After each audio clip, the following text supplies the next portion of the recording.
Welcome to science দাদা।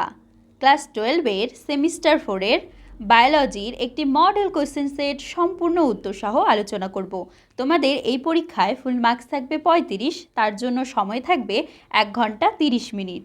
দেখো section এতে যে প্রশ্নগুলো রয়েছে প্রত্যেকটা প্রশ্ন তোমাদের এক্সামের জন্য কিন্তু মোস্ট ইম্পর্টেন্ট, সেজন্য প্রত্যেকটা প্রশ্ন মন দিয়ে সলভ করো আর আমি মন দিয়ে কিন্তু বুঝিয়ে দিব। ওকে, আর টোটাল ভিডিওটা মন দিয়ে দেখবে। আর হ্যাঁ, চ্যানেলে কিন্তু অবশ্যই সাবস্ক্রাইব করো আর এই ভিডিওগুলো তোমাদের ফ্রেন্ডের মধ্যে প্রচুর পরিমাণে কিন্তু শেয়ার করে দাও।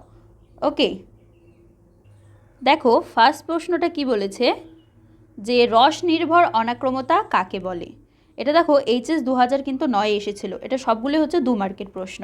তো তোমাদের 4টা থাকবে, মানে 8টা দেওয়া থাকবে, তার মধ্যে যে কোনো কিন্তু 4টা তোমাদের অ্যান্সার করতে হবে, ঠিক আছে। আর 2 মার্কের সেই জন্য কিন্তু 8 নাম্বার, তাহলে 2 মার্কের দেখছো 8 নাম্বার কিন্তু থাকবে, তো অবশ্যই মন দিয়ে কোশ্চেনগুলো পড়বে। আচ্ছা, প্রথমে যেটা বলেছে যে রস নির্ভর অনাক্রমতা কাকে বলে। দেহের রক্ত আর লসিকা, দেখো আমাদের বডির মধ্যে কি কি থাকে বলো তো, রক্ত থাকে। এবার রক্তের মধ্যে কি থাকে জানো, RBC থাকে, WBC থাকে, রেড ব্লাড কর্পাসুল অর্থাৎ লোহিত রক্তকণিকা, তারপরে শ্বেত রক্তকণিকা, অণুচক্রিকা, এগুলো তো উপাদান নিয়ে তো আমাদের রক্ত তৈরি, তাই না। অণুচক্রিকা এগুলো থাকে। তো আমাদের বডির মধ্যে যে রক্ত রয়েছে বা লসিকা, রক্ত আর লসিকা দুটোই থাকবে, অর্থাৎ দেহরসও বলি আমরা। এর অ্যান্টিবডি তৈরির মাধ্যমে একটা আমাদের ইমিউনিটির সৃষ্টি হয়, অর্থাৎ অনাক্রমতা তৈরি হয়, একে আমরা বলবো রস নির্ভর অনাক্রমতা। সংশ্লিষ্ট কোষ কি হয়, এটি সাধারণত বি লিম্ফোসাইট, দেখো টি লিম্ফোসাইট আর বি লিম্ফোসাইট 2 টাইপের সেল হয়, তাহলে এক্ষেত্রে আমাদের এটা কিন্তু বি লিম্ফোসাইট দ্বারা নিয়ন্ত্রিত হয়।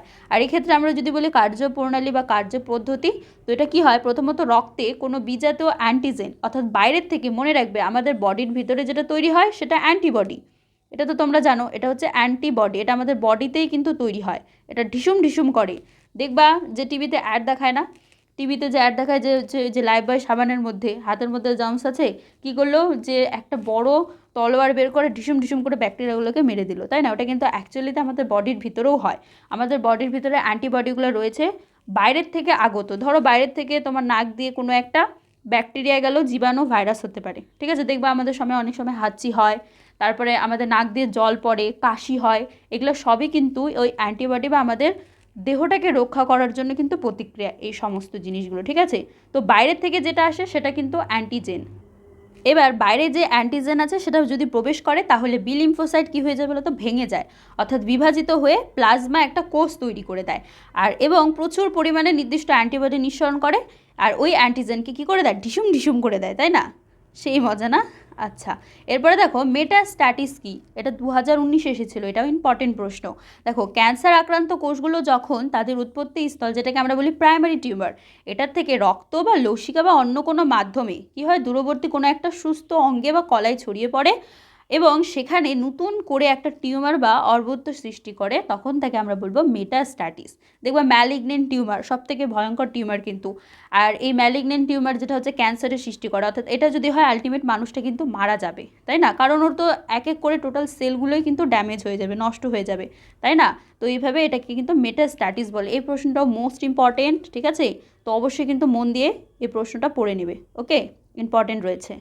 এরপরে দেখো অ্যান্ড্রোজেনিক হ্যাপ্লয়েড কাকে বলে। উদ্ভিদ কলাকর্ষণ, যেটাকে আমরা বলি টিস্যু কালচার। এই টিস্যু কালচার পদ্ধতিতে যখন কোনো একটা উদ্ভিদের পোলেন গ্রেন, মানে পরাগরেণু হয় না উদ্ভিদের, দেখবি পরাগরেণু হয়, হলুদ হলুদ কালারের হয়, আচ্ছা ওটাকে আমরা বলি পরাগরেণু বা পরাগধানীও হতে পারে, থেকে সরাসরি যদি আমরা কৃত্রিম পুষ্টি মাধ্যমে হ্যাপ্লয়েড চারাগাছ তৈরি করব, তখন তাকে আমরা কিন্তু অ্যান্ড্রোজেনিক হ্যাপ্লয়েড বলবো। এই প্রশ্নটা ইম্পর্টেন্ট রয়েছে।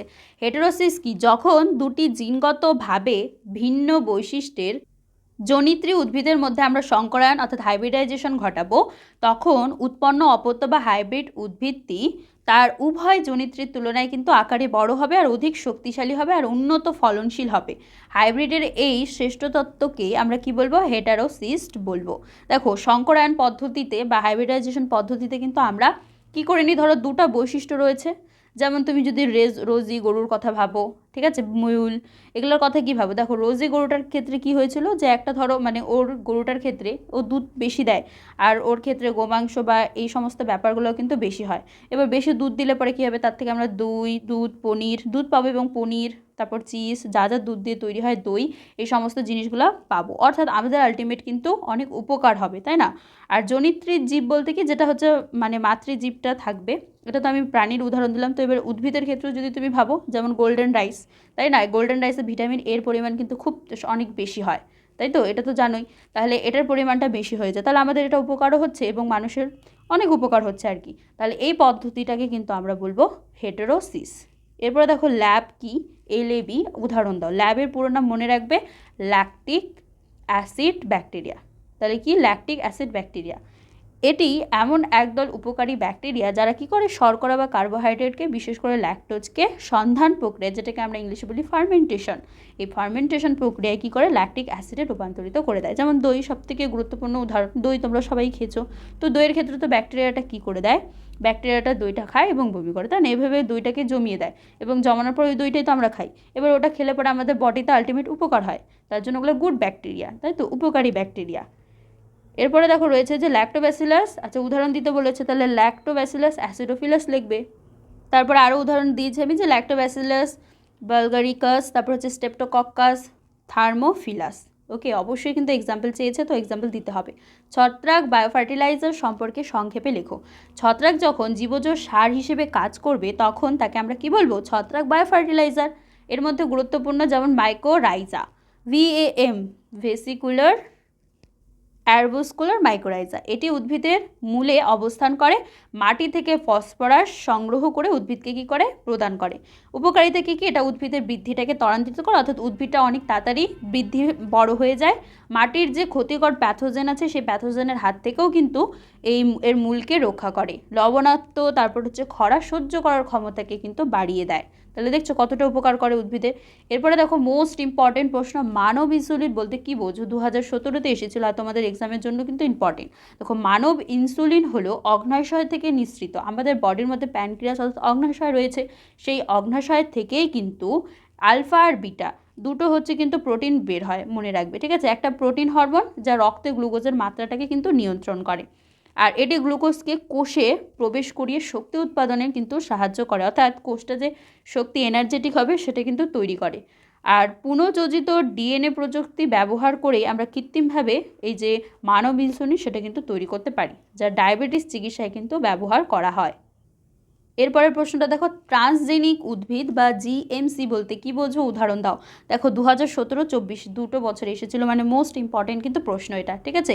আর হ্যাঁ, অবশ্যই কিন্তু ভিডিওগুলো তোমাদের ফ্রেন্ডের মধ্যে প্রচুর পরিমাণে শেয়ার করে দাও, হ্যাঁ, আর সাবস্ক্রাইব করো, ঠিক আছে? কারণ দেখো তোমাদের সেমিস্টার 1, সেমিস্টার 2, সেমিস্টার 3 প্রত্যেকটা সেমিস্টারেই কিন্তু আমরা কোশ্চেন সেট নিয়ে এসেছিলাম, তাই না? এবং ওখানকার কোশ্চেনগুলো পড়ে অনেক ইম্পর্টেন্ট প্রশ্ন ছিল, তো ওটা পড়ে তোমরা অনেকেই অনেক ভালো রেজাল্ট করেছিলে, তাই তো? তো অবশ্যই আমরা চাইবো এবারও তোমাদের রেজাল্ট খুব ভালো হোক, সামনেই পরীক্ষা আর কিছুদিন পরেই, ঠিক আছে? তো অবশ্যই মন দিয়ে পড়ো, আর হ্যাঁ, এই ভিডিওগুলো কিন্তু প্রচুর পরিমাণে ফ্রেন্ডদের মধ্যে শেয়ার করে দাও, ঠিক আছে? এবার দেখো ট্রান্সজেনিক উদ্ভিদ, যেসব উদ্ভিদের জিনোমে জেনেটিক ইঞ্জিনিয়ারিং পদ্ধতির মাধ্যমে আমরা বাহ্যিক কোনো জিন প্রবেশ করানো হবে এবং সেই জিনটা কী হবে, উদ্ভিদের কোষে অভিব্যক্ত হয়ে নতুন একটা কাঙ্ক্ষিত বৈশিষ্ট্য তৈরি করে দেবে, তাকে আমরা বলবো ট্রান্সজেনিক উদ্ভিদ, GMC। আর এই জিনটি উদ্ভিদকে কী করবে বলো তো, কীট প্রতিরোধ করবে, অর্থাৎ কীটের হাত থেকে রক্ষা করবে, খরা সহনশীলতা বানাবে, অর্থাৎ খরা প্রচণ্ড যদি খরাও হয়, অর্থাৎ জল যদি না থাকে তবুও কিন্তু সহনশীলতা বাড়াবে, অর্থাৎ সহ্য করার ক্ষমতাকে বাড়াবে, আর উন্নত পুষ্টি গুণও প্রদান করবে, অর্থাৎ এর ক্ষেত্রে পুষ্টির পরিমাণটাও কিন্তু বেশি হবে। যেমন উদাহরণ বিটির তুলো হতে পারে, এটা কিন্তু পোকা প্রতিরোধকারী। গোল্ডেন রাইস, ভিটামিন A অগ্রদূত, ভিটামিন A থাকে, কিন্তু প্রচুর পরিমাণে ভিটামিন A সমৃদ্ধ।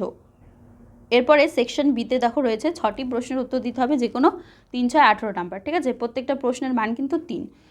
তো প্রাণী প্রজননের উদ্দেশ্য কি, কৃত্রিম ইনসেমিনেশন বলতে কি বোঝো, দেখো 2016-তে এসেছিল। তো প্রাণী প্রজননের উদ্দেশ্য হচ্ছে, প্রাণী প্রজননের মূল লক্ষ্য হচ্ছে পশু পালনের মাধ্যমে একটা আমরা অর্থনৈতিক লাভ বৃদ্ধি করতে পারি, ঠিক আছে? আমাদের যে মানে টাকা পয়সা ইনকাম সেটাকে আমরা বাড়াতে পারি, আর উন্নত মানের প্রাণী সম্পদও আমরা তৈরি করতে পারবো। যেমন এর উদ্দেশ্যগুলো কী কী, ফলন বৃদ্ধি, অর্থাৎ ফলনের পরিমাণটা কিন্তু বৃদ্ধি হবে, যেমন দুগ্ধবতী পশুর ক্ষেত্রে দুধের পরিমাণটা বাড়বে, মাংস উৎপাদন প্রাণী যেমন মুরগি, পাঠা, এদের ক্ষেত্রে কী হবে, মাংসের পরিমাণটা বাড়ানো যাবে। গুণমান উন্নয়ন, যেমন উৎপাদিত পণ্যের গুণগত মান বাড়ানো যাবে, যেমন দুধে ফ্যাটের পরিমাণ বৃদ্ধি করে আমরা, বা পশমের মান উন্নত করা। তারপরে রোগ প্রতিরোধ ক্ষমতা বৃদ্ধি, প্রজননের মাধ্যমে এমন উন্নত জাত তৈরি করা যা নির্দিষ্ট পরিবেশের প্রতিকূলতা এবং বিভিন্ন রোগের বিরুদ্ধে লড়াই করতে পারে। দ্রুত বৃদ্ধি, প্রাণীদের দৈহিক বৃদ্ধির হার বাড়ানো যেতে পারে আর অল্প সময়ে তারা যাতে পরিণত অবস্থায় পৌঁছতে পারে। উৎপাদনকাল বৃদ্ধি, পশুর প্রজনন ক্ষমতা এবং উৎপাদনকাল যেমন গরুর দুধ দেওয়ার সময়কাল দীর্ঘায়িত করা। কৃত্রিম ইনসেমিনেশন বা কৃত্রিম প্রজনন অর্থাৎ আর্টিফিশিয়াল ইনসেমিনেশন, যে পদ্ধতিতে আমরা কী করি বলতো, কোনো উন্নত মানের পুরুষ প্রাণীর দেহ থেকে কী করব, কৃত্রিমভাবে বীর্য বা সিমেন্টটাকে সংগ্রহ করে তা বৈজ্ঞানিক উপায়ে এবং নির্দিষ্ট যন্ত্রের মাধ্যমে কী করব, স্ত্রী প্রাণীর জননালীতে যদি প্রবেশ করিয়ে দিই এবং প্রবেশ করানোর পর নিষেক যদি ঘটাই, তাহলে তাকে আমরা বলবো কৃত্রিম ইনসেমিনেশন অর্থাৎ এআই। এটা আবার তোমরা আর্টিফিশিয়াল ইন্টেলিজেন্স ভাবো না, এটা হচ্ছে বায়োলজিতে হচ্ছে কৃত্রিম ইনসেমিনেশন অর্থাৎ আর্টিফিশিয়াল ইনসেমিনেশন কিন্তু এটা বলা হয়। ঠিক আছে, এরপরে পেটেন্ট কি, পেটেন্টের সুবিধাগুলি লেখো। পেটেন্ট হচ্ছে কোনো বিজ্ঞানী বা উদ্ভাবক যখন কি করে, তার মেধা আর পরিশ্রমের মাধ্যমে সম্পূর্ণ নতুন কোনো একটা বস্তু হতে পারে, যন্ত্র বা ঔষধ বা পদ্ধতি আবিষ্কার করেন, তখন সরকার থেকে কি করে, ওই আবিষ্কারের ওপর একটা আইনগত একচ্ছত্র অধিকার বা সত্ত্ব প্রদান করে দেন, তাকে আমরা বলবো পেটেন্ট। পেটেন্টের গুরুত্ব কি, যেমন মালিকানা রক্ষা থাকবে, আর্থিক লাভ হবে, উৎসাহ প্রদান হবে আর চুরি রোধ হবে। দেখো, মালিকানা রক্ষা বলতে পেটেন্ট যদি থাকে না, তাহলে অন্য কেউ ওই উদ্ভাবকের অনুমতি ছাড়া কিন্তু সেই প্রযুক্তি বা বস্তুটা তৈরি, বিক্রি বা ব্যবহার করতে পারবে না। এবার আর্থিক লাভ কী কী হতে পারে, যেমন উদ্ভাবক তার পেটেন্ট করা প্রযুক্তির অন্য কোনো কোম্পানির অর্থের বিনিময়ে লিজ কিন্তু দিতে পারবেন। উৎসাহ প্রদানটা হচ্ছে এটা নতুন নতুন আবিষ্কার বা গবেষণার কাজে কিন্তু বিজ্ঞানীদের উৎসাহিত করে তোলে। আর চুরি রোধ, দেখো বায়োপাইরেসি বা মেধা সম্পদ যে চুরি হয়ে যাচ্ছে না, সেটার থেকেও কিন্তু সুরক্ষা রোধ হবে। যেমন আমাদের কালচারে, ইন্ডিয়ান কালচারে কিন্তু আগেকার দিনেই ওই যে হলুদ দুধ বলে না, জ্বর হলে পরে, শরীর খারাপ হলে কিন্তু হলুদ দুধ দেওয়া হতো। তারপরে নিমের ব্যবহার, তারপর অ্যালোভেরার ব্যবহার, তুলসী পাতার ব্যবহার, এগুলো কিন্তু আমাদের ইন্ডিয়ান কালচারে আগের থেকেই ছিল। কিন্তু কী করা হয়েছিল বলো তো, পরে এই যে আমেরিকান কোম্পানিগুলো ছিল, এটাকে কিন্তু তাদের নিজেদের পেটেন্ট করে নিয়েছিল, যেটা কিন্তু অনেকটা অপরাধ। কারণ আমাদের ইন্ডিয়ান কালচারে অনেক অনেক বছর আগের থেকেই কিন্তু, হাজার হাজার বছর আগের থেকে এরকম কালচারগুলো ছিল, তাই না? ওকে, এরপরে পেস্ট দমনের জৈবিক পদ্ধতি বলতে কী বোঝো, পরজীবী ব্যবহারের সাহায্যে কিভাবে পেস্ট দমন করা হয়। বায়োলজিক্যাল কন্ট্রোল হচ্ছে রাসায়নিক কীটনাশক ব্যবহার না করে যখন অন্য কোনো জীব, যেমন শিকারী প্রাণী, পরজীবী বা রোগ জীবাণু ব্যবহার করে যদি আমরা ক্ষতিকারক পেস্টের সংখ্যাটাকে নিয়ন্ত্রণ করতে পারি, তখন তাকে আমরা বলবো বায়োলজিক্যাল কন্ট্রোল অর্থাৎ জৈবিক পদ্ধতি। পরজীবীর ব্যবহার, নির্দিষ্ট পেস্টের দেহে কিছু পরজীবী অণুজীব বা পতঙ্গ প্রবেশ করানো হয়, যারা কি হয়, পেস্টের ক্ষতি করে তাদেরকে মেরে ফেলে। যেমন উদাহরণ হিসেবে ট্রাইকোগ্রামা নামক একটা বলতা ক্ষতিকারক লেপিডোপ্টেরার জাতীয় পতঙ্গের ডিমের ওপর বংশবিস্তার করে তাদেরকে ধ্বংস করে দেয়। আবার কিছু ভাইরাস রয়েছে, যেমন এনপিভি এবং ব্যাকটেরিয়া পেস্টের দেহে রোগ সৃষ্টি করে আর তাদের সংখ্যাটাকে কিন্তু কমিয়ে দেয়। এরপরে পলিমারের চেন রিয়াকশন অর্থাৎ পিসিআর কি, পিসিআরের প্রয়োজনীয় উপাদানগুলি লেখো।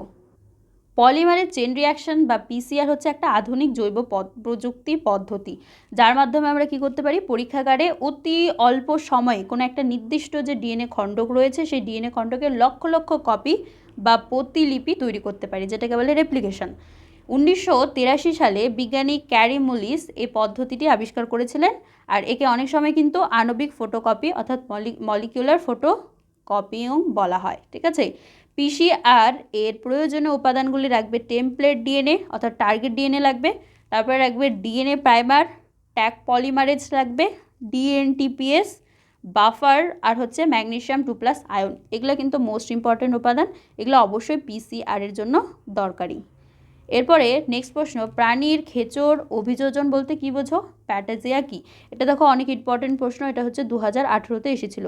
এই সেটের প্রত্যেকটা প্রশ্নই কিন্তু ইম্পর্টেন্ট রয়েছে, তো মন দিয়ে পড়বে। ওকে, আর হ্যাঁ, এই ভিডিওগুলো প্রচুর পরিমাণে কিন্তু ফ্রেন্ডদের মধ্যে শেয়ার করে দাও, আর চ্যানেলে নতুন হলে অবশ্যই সাবস্ক্রাইব করো। খেচর অভিযোজন, বাতাসে ওড়ার জন্য বা বায়বীয় পরিবেশে জীবন ধারণের অনুকূল প্রাণীর দেহের একটা কী হয়, গঠনগত শরীরবৃত্ত পরিবর্তন লক্ষ্য করা যায়, তাকে আমরা কিন্তু খেচর অভিযোজন বলি। যেমন পাখির ডানা বা বায়ুথলির উপস্থিতি, এটা হচ্ছে খেচর অভিযোজনের উদাহরণ। প্যাটাজিয়া কি? যেমন উড়ন্ত কাঠবিড়ালি, তোমরা উড়ন্ত কাঠবিড়ালি হয়তো দেখেছো, বা বাদুড়ও তো দেখেছো।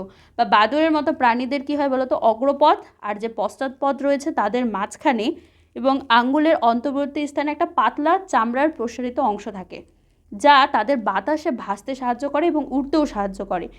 একে আমরা কিন্তু প্যাটাজিয়া বলি। বাদুড়ের ক্ষেত্রে এটি ডানা হিসেবে কাজ করে। এরপরে দেখো 6 নাম্বার, সাইলেন্ট ভ্যালি আন্দোলন সম্পর্কে যা জানো লেখো। দেখো এটাও কিন্তু ইম্পর্টেন্ট রয়েছে, এটা 2016তে কিন্তু এসেছিল। সাইলেন্ট ভ্যালি আন্দোলন সম্পর্কে যা জানো লেখো। সাইলেন্ট ভ্যালি কোথায় হয়েছিল বলতো? কেরল রাজ্যের পালাক্কাদ জেলার ক্রান্তীয় চিরহরিত অরণ্যে সাইলেন্ট ভ্যালি হয়েছিল। কুন্তি পূজা নদীর ওপর জলবিদ্যুৎ প্রকল্পের জন্য বাঁধ তৈরির সিদ্ধান্ত নিলে এই অন্যান্য বাস্তুতন্ত্র বিপন্ন হওয়ার সম্ভাবনা দেখা যায়। আর বিবরণ কি, 1973 সালে কেরালা শাস্ত্র সাহিত্য পরিষদ এই আন্দোলন শুরু করেন এবং আন্দোলনের চাপে 1980 সালে এই প্রকল্প বাতিল হয়ে যায় এবং 1985 সালে এটিকে কিন্তু জাতীয় উদ্যান হিসেবে ঘোষণা করা হয়। আর এখানকার মূল আকর্ষণ হলো বিলুপ্তপ্রায় লায়ন টেলর ম্যাকাও অর্থাৎ সিংহপুচ্ছ বাদর। এরপরে দেখো শক্তি প্রবাহ কাকে বলে, ইহার বৈশিষ্ট্যগুলি লেখো। এনার্জি ফ্লো হচ্ছে কোনো বাস্তুতন্ত্রে সৌরশক্তি রাসায়নিক শক্তিতে যে ট্রান্সফার হয়ে কি হয়, খাদ্যের মাধ্যমে উৎপাদক স্তর থেকে বিভিন্ন খাদক স্তরে ধারাবাহিকভাবে স্থানান্তরিত হওয়ার পদ্ধতিকে আমরা কি বলি, এনার্জি ফ্লো বলি। এনার্জি ফ্লোর যদি ক্যারেক্টারিস্টিক অর্থাৎ বৈশিষ্ট্য বলি, এটা হচ্ছে একমুখী প্রবাহ হয়। আর শক্তির রূপান্তর হয় এই ক্ষেত্রে, শক্তির অপচয়ও কিন্তু এই ক্ষেত্রে হয়। লিম্যান্ডের 10% নীতি, এটি হচ্ছে ট্রফিক লেভেলে গৃহীত শক্তির মাত্র 10% পরবর্তী পুষ্টি স্তরে স্থানান্তরিত হয়। ওকে, তো দেখে নাও টোটাল প্রশ্নটা, অ্যান্সারটা অনেক ইম্পর্টেন্ট কিন্তু এই প্রশ্নটা। ওকে, ভালো করে পড়বে। এরপরে দেখো 8 নম্বর প্রশ্ন, গ্রিন হাউস কি? গ্রিন হাউসের প্রভাবগুলি লেখো। তো গ্রিন হাউস হচ্ছে কি বলতো, কাচের ঘর যা শীত প্রধান দেশে গাছপালার তাপমাত্রা বজায় রাখতে ব্যবহার করা হয়। আর বর্তমানে পৃথিবীর বায়ুমণ্ডলে কিন্তু গ্রিন হাউস গ্যাসের যেমন কার্বন ডাইঅক্সাইড মিথেনের প্রভাবে উত্তপ্ত হয়ে উঠেছে। এরপরে গ্রিন হাউসের প্রভাব আর ভূ উষ্ণায়নের কারণগুলো কী কী? জীবাশ্ম জ্বালানি, কয়লা আর পেট্রোলের অতিরিক্ত দহন হচ্ছে বনভূমি ধ্বংস। দেখো গাছ কাটার ফলে যত প্রবলেম, তাই না? গাছ কমে যাওয়ার কার্বন ডাই অক্সাইডের পরিমাণ কিন্তু বাড়ছে এবং আমাদের পৃথিবী কী হচ্ছে, উত্তপ্ত হচ্ছে, গরম হচ্ছে। পশুপালন, গবাদি পশু থেকে মিথেন গ্যাস নির্গত হয়। আর প্রভাব কি? মেরু অঞ্চলে বরফ গলে সমুদ্রের জলতল বৃদ্ধি পাচ্ছে এবং আমূল পরিবর্তন ঘটছে। 3 প্রকার বয়সভিত্তিক পিরামিডের সাপেক্ষে পপুলেশনের স্থায়িত্ব ব্যাখ্যা করো। দেখো প্রথমত হবে বর্ধনশীলের ক্ষেত্রে কি হয়, এই ধরনের পিরামিডের ভূমি প্রশস্ত হয় আর শীর্ষভাগ কি হয়, সরু হয়, যা দেখতে কিন্তু অনেকটা ত্রিভুজের মতো হয়। আর এখানে প্রাক প্রজনন অর্থাৎ শিশু আর কিশোর বয়সের জনসংখ্যা সবচেয়ে বেশি থাকে। স্থায়িত্ব কি?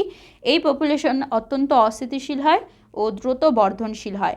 ভবিষ্যতে যখন বিপুল সংখ্যক শিশু প্রজনন সক্ষম স্তরে পৌঁছাবে তখন কিন্তু জন্মহার হু হু করে বেড়ে যাবে, তাই না? আর ভারত বা বাংলাদেশের মতো উন্নয়নশীল দেশগুলোতেও এই ধরনের পিরামিড কিন্তু লক্ষ্য করা যায়। স্ট্যাবল পপুলেশন অর্থাৎ স্থিতিশীল পপুলেশন, এই পিরামিডটি দেখতে অনেকটা ঘন্টার মতো হয়, বেল শেপড। ওকে, এখানে প্রাক প্রজনন সক্ষম এবং প্রজনন অক্ষম এই দুই স্তরের মানুষের সংখ্যা প্রায় কিন্তু সমান হয়।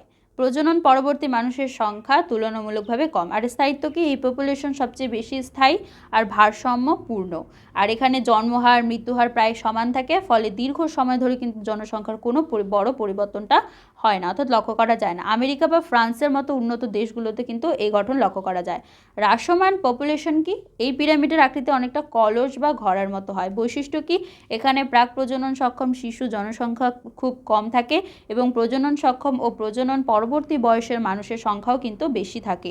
স্থায়িত্ব কি? এই পপুলেশনের স্থায়িত্ব ঝুঁকির মুখে থাকে, কারণ এটি নেতিবাচক বৃদ্ধির দিকে এগোয় আর ভবিষ্যতে জন্মহার কমে যাওয়ার কর্মক্ষম মানুষের অভাব কিন্তু দেখা দেয় এবং বয়স্ক মানুষের সংখ্যা বেড়ে যায়। আর জাপান আর জার্মানির মতো দেশগুলোতেও এই চিত্র লক্ষ্য করা যায়। চিত্রসহ অ্যাসকারিয়াসিসের জীবনচক্র সংক্ষেপে লেখো। এটা মোস্ট ইম্পর্টেন্ট প্রশ্ন, ভালো করে পড়বে, ঠিক আছে? দেখো অ্যাসকারিস লিম্ব্রিকয়েডিস, এটা এক পোষক বিশিষ্ট পরজীবী যা জীবনচক্র মানুষের দেহেই কিন্তু সম্পন্ন হয়। জীবনচক্রের ধাপসমূহ, সংক্রমণ কি? এটা দূষিত জল বা খাবারের মাধ্যমে ডিম্বাণু মানুষের পৌষ্টিকতন্ত্রে কিন্তু প্রবেশ করে দূষিত জল বা খাবারের মাধ্যমে, ঠিক আছে। ডিম্ব পরিস্ফুটন আর পরিবহন, ক্ষুদ্রান্তের ডিম ফুটে লার্ভা বের হয়ে যায়, আর এই লার্ভা অন্ত্রের প্রাচীর ভেদ করে কি হয়, রক্তস্রোতের মাধ্যমে লিভার আর হার্ট হয়ে ফুসফুসে পৌঁছে যায়। রূপান্তর কি, ফুসফুসের অ্যালভিওলাইতে লার্ভাটি দুবার খোলস ত্যাগ করে এবং শ্বাসনালী হয়ে পুনরায় কিন্তু অন্ত্রে ফিরে যায়। পূর্ণাঙ্গ প্রাপ্তি, অন্ত্রে ফিরে এই লার্ভাটি পূর্ণাঙ্গ পুরুষ বা স্ত্রী কৃমিতে পরিণত হয় এবং বংশবৃদ্ধি করে। অবশ্যই ছবি দিতে হবে, তো ছবিটা দিয়ে দিও। ওকে, খাদ্য শৃঙ্খল কাকে বলে, শ্রেণীবিভাগ করো। আচ্ছা, খাদ্য শৃঙ্খলকে বাস্তুতন্ত্রের উৎপাদক যেমন সবুজ উদ্ভিদ থেকে শুরু করে পর্যায়ক্রমিক খাদ্য খাদক সম্পর্কের মাধ্যমে শক্তির একটা কী হয় বলতো, একমুখী প্রবাহ ঘটে, তাই না। এই একমুখী প্রবাহকে আমরা বলবো খাদ্য শৃঙ্খল। কে কাকে খাচ্ছে, এই ধারাবাহিক শৃঙ্খলটিকে আমরা বলি খাদ্য শৃঙ্খল। খাদ্য শৃঙ্খলের শ্রেণীবিভাগ দেখো, এটা দুটি ভাগে ভাগ করা, একটা হচ্ছে গ্রেজিং বা চারণ খাদ্য শৃঙ্খল GFC, আর আরেকটা হচ্ছে ডেট্রিটাস বা কর্দম খাদ্য শৃঙ্খল DFC, ঠিক আছে। ফুল ফর্ম আসতে পারে যে GFC এর পুরো নাম কি। আচ্ছা দেখো, GFC অর্থাৎ গ্রেজিং ফুড চেনের ক্ষেত্রে সরাসরি সূর্যালোকের ওপর নির্ভরশীল এবং সবুজ উদ্ভিদ যেমন উৎপাদক থেকে শুরু হয় আর কি। আর এটি প্রধানত তৃণভূমি বা জলাশয়েও দেখা যায়। তাহলে এক্ষেত্রে ক্রমটা কী হবে, প্রথমত উৎপাদক থেকে তৃণভোজী থেকে মাংসাশী, অর্থাৎ ঘাস থেকে ঘাসফড়িং থেকে ব্যাং থেকে সাপ থেকে বাজ পাখি, তাই না। এবার DFC, এই খাদ্য শৃঙ্খলে সূর্যালোকের ওপর সরাসরি নির্ভরশীল নয়, এটি মৃত জৈব বস্তু বা পচনশীল পদার্থ থেকে শুরু হয়, যেমন মৃত জৈব বস্তু থেকে ডেট্রিটিভার অর্থাৎ বিয়োজক, তারপরে ছোট মাংসাশী প্রাণী অর্থাৎ পচা পাতা, সেখান থেকে ছত্রাক বা ব্যাকটেরিয়া, তারপরে কেঁচো, তারপর ছোট মাছ। ফাইলেরিসিসের সংক্রমণ জীব, বাহক পতঙ্গ, রোগ বিস্তার, রোগ লক্ষণ আর দমন কৌশল লেখো। প্যাথোজেন কি, উচেরিয়া ব্যাংকফটি নামক এক প্রকার গোলকৃমি দ্বারা ঘটে। বাহক পতঙ্গ, এটা হচ্ছে স্ত্রী কিউলিক্স মশা। আর রোগ বিস্তার কীভাবে হয়, স্ত্রী কিউলিক্স মশা কোনো একটা আক্রান্ত যদি ব্যক্তিকে কামড়ায়, তাহলে কামড়ানোর সময় মাইক্রোফাইলেরিয়া লার্ভা কী করে, সংগ্রহ করে নেয়, আর পরে ওই মশা সুস্থ ব্যক্তিকে কামড়ালেই লার্ভা তার রক্তে প্রবেশ করে এবং লসিকা গ্রন্থিতে কিন্তু আশ্রয় নেয়। রোগ লক্ষণ কি, এলিফ্যান্টিয়াসিস বা গোধ হয়, যেমন পা আর হাত বা জনরঙ্গের লসিকা নালী অবরুদ্ধ হয়ে যাওয়ায় সংশ্লিষ্ট অংশ কিন্তু অস্বাভাবিকভাবে ফুলে যায়, অর্থাৎ পাটা একদম হাতির মতো ফুলে যাচ্ছে। প্রদাহ কি, আক্রান্ত স্থানে কিন্তু তীব্র ব্যথা হবে আর জ্বরও আসবে। দমন কৌশল কী করতে পারি আমরা, মশা নিধন করতে হবে, অর্থাৎ মশাকে কিন্তু মেরে ফেলতে হবে, ঠিক আছে। আর কোনো যেখানে সেখানে জল জমায় রাখতে হবে না, কারণ জল জমানো মানেই কিন্তু মশার বংশবিস্তার, তাই না। মশা লার্ভা বেশি দিতে পারবে এবং সেখান থেকে মশার বংশবিস্তারটা তাড়াতাড়ি হবে, ওই জন্য যেখানে সেখানে জল জমতে দেওয়া যাবে না। ব্যক্তিগত সুরক্ষা, যেমন মশারি ব্যবহার করতে হবে, অবশ্যই মশারি ব্যবহার করে ঘুমোতে হবে। আর ওষুধ তো অবশ্যই চিকিৎসকের পরামর্শে ডাইইথাইল কার্বামাজিন DCE ট্যাবলেট ব্যবহার করতে হবে। এবার দেখো সেকশন সিতে রয়েছে, যে কোনো একটি প্রশ্নের উত্তর দাও। জিনগত 4 মার্কের প্রশ্ন, ঠিক আছে। জিনগত আর প্রজাতিগত জীববৈচিত্র্যের দুটি পার্থক্য লেখো। আউট অফ ডেঞ্জার প্রজাতি কাকে বলে। সংজ্ঞাগত পার্থক্য যদি বলি, তাহলে জিনগত বৈশিষ্ট্যকে কোনো একটা নির্দিষ্ট প্রজাতির অন্তর্গত জীবদের মধ্যে জিনের গঠনের একটা পরিবর্তন লক্ষ্য করা যায়, সেটাকে আমরা বলবো জিনগত। আর প্রজাতিগতের ক্ষেত্রে কী হয়, একটা নির্দিষ্ট ভৌগোলিক অঞ্চলে বসবাসকারী ভিন্ন ভিন্ন প্রজাতির জীবদের মধ্যে যে বৈচিত্র্য লক্ষ্য করা যায় তাকে আমরা কি বলবো, তাকে বলবো হচ্ছে প্রজাতিগত বৈচিত্র্য। আচ্ছা, যদি বলি প্রভাব পাড়ে স্থায়িত্ব, দেখো জিনগত বৈচিত্র্যর ক্ষেত্রে এটা মানুষের বিভিন্ন, যেমন গায়ের রং বা ধানের হাজারো প্রজাতি, এটা হচ্ছে জিনগতর মধ্যে গেল। আর প্রজাতিগত একটা জঙ্গলের বাঘ, হরিণ, বানর আর বিভিন্ন পাখির যে সহাবস্থান, সেটা হচ্ছে প্রজাতিগত বৈচিত্র্য, ঠিক আছে। এরপর দেখো আউট অফ ডেঞ্জার মানে বিপদ মুক্ত প্রজাতি, যেসব প্রজাতির জীব একসময় বিপন্ন বা সংকটাপন্ন তালিকার অন্তর্ভুক্ত ছিল, কিন্তু সঠিক সংরক্ষণ ব্যবস্থার অনুকূল পরিবেশের কারণে বর্তমানে তাদের সংখ্যা সন্তোষজনকভাবে কী হয়েছে, বেড়ে গিয়েছে, অর্থাৎ বৃদ্ধি পেয়েছে এবং বিলুপ্ত হওয়ার ভয় নেই, তাদেরকে আমরা কি বলবো, আউট অফ ডেঞ্জার অর্থাৎ বিপদমুক্ত প্রজাতি, অর্থাৎ এদের নিয়ে আর ভয় নেই, তাই না। ডিএনএ ফিঙ্গারপ্রিন্টিং কাকে বলে, ডিএনএ ফিঙ্গারপ্রিন্টিং পদ্ধতির ব্যবহার লেখো, এটাও অনেক ইম্পর্টেন্ট। যে কৌশলের মাধ্যমে আমরা কোনো একটা ব্যক্তির ডিএনএর মধ্যে উপস্থিত বিভিন্ন কিছু নিউক্লিওটাইড সিকোয়েন্সের অর্থাৎ VNTR variable number of tandem repeats, ঠিক আছে, তুলনামূলকভাবে বিশ্লেষণের মাধ্যমে ওই ব্যক্তিকে অনন্যভাবে শনাক্ত করতে পারি, তাকে আমরা বলবো ডিএনএ ফিঙ্গারপ্রিন্টিং, ঠিক আছে। আর এক্ষেত্রে আমরা কী করতে পারি ব্যবহার, যেমন অপরাধী শনাক্তকরণ করতে পারি, ঠিক আছে। পিতৃত্ব বা মাতৃত্ব যেটাকে বলে DNA ম্যাচিং, তাই না। প্যারেন্টস টেস্টিং করতে পারি, তারপর বংশগত ও বিবর্তন গবেষণাও করতে পারি, বিলুপ্ত প্রায় প্রাণী সংরক্ষণ করতে পারি, চিকিৎসা বিজ্ঞানেও কিন্তু এর ব্যবহার রয়েছে। তো এবার সংক্ষেপে যদি আমরা পদ্ধতির ধাপ দেখি, তাহলে প্রথমত ডিএনএটাকে কালেক্ট করা হয়, তারপর রেস্ট্রিকশন এনজাইম দিয়ে এটাকে কাটা হয়, তারপর ইলেকট্রোফোরেসিস করা হয়, তারপর ব্লটিং করা হয়, তারপর হাইব্রিডাইজেশন করা হয়, তারপর অটো রেডিওগ্রাফি করা হয়। এরপর দেখো সেকশন ডিতে যে কোনো একটি প্রশ্নের উত্তর দাও, 5 মার্কের একটাই প্রশ্নের উত্তর দিতে হবে, 2টো প্রশ্ন থাকবে, ঠিক আছে। বহিরাগত প্রজাতির অনুপ্রবেশ কিভাবে স্থানীয় জীববৈচিত্র্যকে বিপন্ন করে তোলে, কচুরিপানা আর তেলাপিয়া মাছের উদাহরণ দিয়ে বুঝিয়ে দাও। বহিরাগত প্রজাতি যখন কোনো একটা নতুন পরিবেশে প্রবেশ করে, তখন তারা কি হয়, অনেক সময় ধরে সেই অঞ্চলের বাস্তুতন্ত্রের ভারসাম্য কিন্তু নষ্ট করে ফেলে, আর এটি স্থানীয় জীববৈচিত্র্যের জন্য মারাত্মক হুমকির কারণ হয়ে দাঁড়ায়। কচুরিপানা যেমন বেঙ্গল টেরর বলা হয়। কচুরিপানা মূলত কিন্তু দক্ষিণ আমেরিকার একটা উদ্ভিদ, যেটা আমরা মানে সৌন্দর্যের জন্য, অর্থাৎ দেখবে কচুরিপানা কিন্তু খুব ভালোই লাগে দেখতে, সৌন্দর্যের জন্য কিন্তু ভারতে আনা হয়েছিল, কিন্তু এটি দ্রুত স্থানীয় জলাশয় দখল করে নিয়েছিল। আলো আর অক্সিজেন রোধ, দেখো কচুরিপানা জলাশয়ের ওপরিভাগে সম্পূর্ণ কিন্তু ঢেকে ফেলে। তোমরা অবশ্যই কচুরিপানা দেখেছো, জলের মধ্যে, পুকুরের মধ্যে কি হয়, টোটাল জলটাকে, পুকুরের জলটাকে কিন্তু ঢেকে ফেলে, তাই না? ফলে সূর্যের আলো কি জলের মধ্যে নিচে যাবে? যেতে পারবে না, এবং জলজ উদ্ভিদেরা সালোক সংশ্লেষও করতে পারবে না, আলটিমেট তারা কিন্তু মারা যাবে। ইউট্রিফিকেশন, এটা জল থেকে প্রচুর পরিমাণে দ্রবীভূত অক্সিজেন, ডিজলভ অক্সিজেন কিন্তু শোষণ করে নেয়, আর পচনের সময় জলের মানটাকেও নষ্ট করে দেয়, গুণমান নষ্ট করে দেয়। এর ফলে মাছ সহ অন্যান্য যে জলজ প্রাণী আছে তারা কি হবে, অক্সিজেনের অভাবে মারা যাবে। স্থানীয় প্রজাতির বিলুপ্তি, এটি জলাশয়ের স্থানীয় যে উদ্ভিদ যেমন শালুক বা পদ্মকে কিন্তু জন্মাতে বাধা দেয়, ফলে স্থানীয় উদ্ভিদের বৈচিত্র্যও হারিয়ে যাচ্ছে। এরপরে তেলাপিয়া মাছ, তেলাপিয়া একটা অত্যন্ত সহনশীল আর দ্রুত বংশবিস্তার করতে সক্ষম বহিরাগত মাছ। এটি স্থানীয় ছোট মাছদের অস্তিত্ব সংকেটে ফেলে দেয়। দেখো প্রথম পয়েন্টটা খাদ্য আর বাসস্থানের প্রতিযোগিতা। তেলাপিয়া খুব দ্রুত বড় হয় এবং জলাশয়ের সীমিত খাদ্যের বড় অংশ একাই কিন্তু খেয়ে ফেলে, ফলে মৌরলা, পুঁটি, খোলসে যে মাছ রয়েছে স্থানীয় দেশি মাছ, তারা কিন্তু অভাবে অনাহারে মারা যায়, তাই না? শিকারি আর আচরণ, তেলাপিয়া অনেক সময় কী হয় বলতো, দেশি মাছের যে ডিম আর পোনা রয়েছে তাদেরকে খেয়ে ফেলে, যা স্থানীয় মাছের বংশবিস্তারও কমিয়ে দিবে। এরপরে পরিবেশগত মানিয়ে নেওয়া, তেলাপিয়া দূষিত বা কম অক্সিজেনযুক্ত জলেও বেঁচে থাকতে পারে, যেখানে দেশি মাছেরা কিন্তু টিকতে পারে না। তো ধীরে ধীরে এটি সম্পূর্ণ জলাশয় দখল করে নেয় এবং দেশি প্রজাতির মাছগুলো কিন্তু ওই অঞ্চলের থেকে বিলুপ্ত হয়ে যায়। বহিরাগত প্রজাতির এই প্রভাবকে সংক্ষেপে বলা হয়, দেখো তীব্র প্রতিযোগিতা, শিকারী প্রভাব, আর প্রাকৃতিক শত্রুর অভাব।